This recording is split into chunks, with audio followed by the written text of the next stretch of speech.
क्या पत्रकार का काम सवाल पूछना नहीं है? क्या मोदी पर सवाल पूछेंगे तो जवाब थप्पड़ से मिलेगा? शंकराचार्य स्वरूपानंद सरस्वती ने मध्य प्रदेश के जबलपुर में एक पत्रकार को थप्पड़ जड़ दिया। शंकराचार्य नरेंद्र मोदी के पीएम बनने पर किए गए सवाल पर भड़क उठे।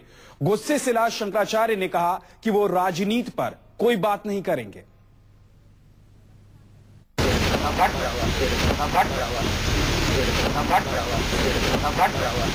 शंकराचार्य स्वरूपानंद को आप इस अंदाज में पहली बार देख रहे होंगे।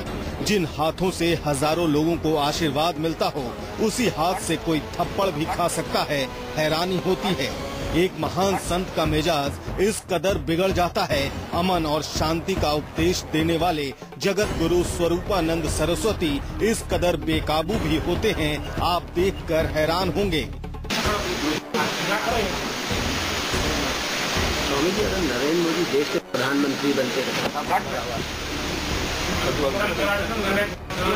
राजनीति में बात नहीं करना। स्वामी जी, अगर नरेंद्र मोदी देश के प्रधानमंत्री बनते रहे,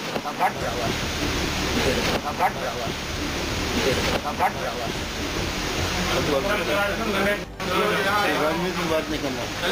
पूरी बातचीत को सुनकर मन में एक ही सवाल आता है कि आखिर पत्रकार की गलती क्या थी? आखिर मोदी के बारे में एक धर्म गुरु से सवाल पूछने में हर्ज ही क्या है? स्वरूपानंद सरस्वती को राजनीति पर बोलने से भले ही परहेज हो, लेकिन देश के बारे में कोई राय देने में परहेज क्यों? और अगर है भी तो थप्पड़ मारने की नौबत क्यों आ गई? मोदी का नाम सुनकर इतना तमतमाने की वजह क्या है? स्वामी जी, अगर नरेंद्र मोदी देश के प्रधानमंत्री बनते रहे, राजनीति में बात नहीं करना। स्वामी जी, अगर नरेंद्र मोदी देश के प्रधानमंत्री बनते रहे,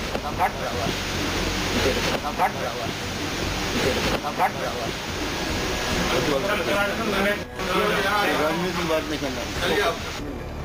शंकराचार्य स्वरूपानंद सरस्वती ने बाद में इस मामले पर सफाई देते हुए कहा कि कुछ लोग मोदी को चर्चा में बनाए रखने के लिए ऐसा करते हैं।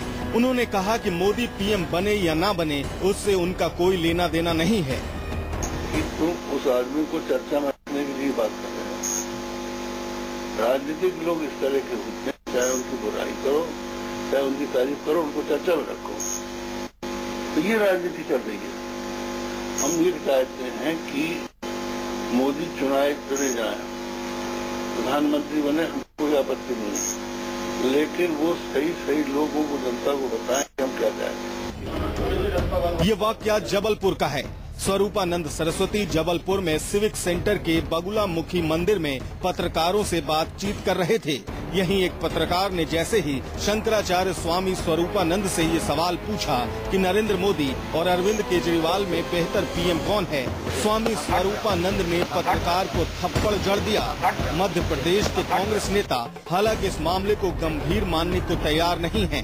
स्वरूपानंद जी एक संत हैं, जगत गुरु शंकराचार्य और द्वारका पीठ के हैं। उनका सारे लोग सम्मान करते हैं और कभी राजनीति बातें नहीं करते हैं। वो उससे राजनीतिक बात करने के कारण उनको थोड़ा सा गुस्सा आया होगा, बाकी कोई खास बात नहीं है। एक हल्की फुल्की हास्यास्पद वाली बात है। कहीं न कहीं जिस प्रकार से शंकराचार्य जी से जो प्रश्न पूछा गया, वहाँ कहीं उनको राजनीतिक उसमें नहीं, वो चाहते हैं कि वो एक अलग तरह के संत है, तो उन्होंने इस चीज को मजाक की लहजे में, मेरे ख्याल से यही घटना जो मुझे दिखती है कि मजाक की लहजे में कहा कि चलो छोड़ो, कहीं नहीं, इस बात पे बात नहीं करना, क्योंकि वो एक संत है, संत के रूप में काम करना चाहते हैं। राजनीतिक उसमें उनका कहीं कोई हस्तक्षेप नहीं है। स्वामी स्वरूपानंद सरस्वती द्वारिका पीठ के 1982 से शंकराचार्य हैं। उनका जन्म 1924 में मध्य प्रदेश के सिवनी जिले में दिघोरी गांव में हुआ था। 9 साल की उम्र में ही उन्होंने घर छोड़ दिया था। 19 साल की उम्र में उन्होंने भारत छोड़ो आंदोलन में हिस्सा लिया और 2 बार जेल भी गए। स्वामी कृष्ण बोध आश्रम के निधन के बाद स्वामी स्वरूपानंद सरस्वती ज्योतिर्मठ के शंकराचार्य बने। राजनीति में भी स्वामी स्वरूपानंद सरस्वती की दिलचस्पी रही है।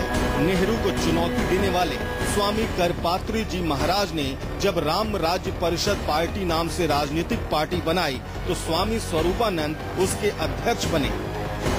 राजनीति से खुद को दूर कहने वाले स्वामी स्वरूपानंद के आश्रम में सियासत से जुड़े कई बड़े नामों की एंट्री सालों से होती रही है।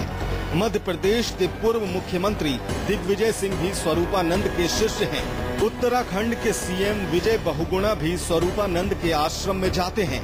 जाहिर है, ऐसे में सवाल तो यही है कि क्या स्वामी स्वरूपानंद को सिर्फ मोदी के नाम से परहेज है, और सवाल ये भी कि क्या इन तस्वीरों के आधार पर शंकराचार्य स्वरूपानंद पर केस दर्ज नहीं होना चाहिए।